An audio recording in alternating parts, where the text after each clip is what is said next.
திருக்குறள் 115 அலர் அறிவுறுத்தல். காதலர்களின் உறவைக் கண்டவர் மற்றவர்களிடம் சொல்லுதலே அலர் கூறுதலாகும். எங்கள் காதலை அலர் செய்தும் பலருக்குத் தெரியாமல் இருப்பதால் எங்கள் உயிர் போகாமல் இருக்கின்றது. இவளின் அருமை அறியாமல் ஊரார் அலர் கூறி எனக்கு உதவி செய்தனர். ஊராரின் அலர் எங்களுக்கு பெரிய நன்மையாக இருந்தது. ஊராரின் அலர் எங்கள் காமத்தை வளர்த்தது. அந்த அலர் இல்லை என்றால் எங்கள் காதல் வளர்ந்திருக்காது.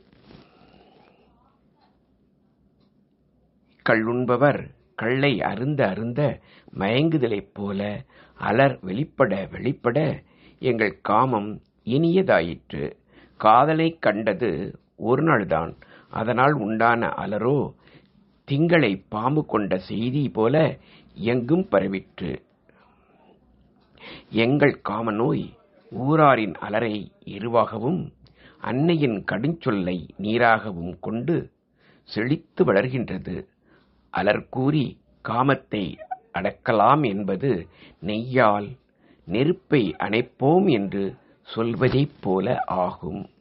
காதலன் காதலியை விட்டுப் பிரிந்தால் காதலி அலருக்குப் பயந்து நாணி இருக்க முடியுமோ? காதலர் விரும்புகின்ற அலரை இந்த ஊரார் கூறுவதால் இனி காதலருக்கு இந்த ஊரார் உதவுவார்.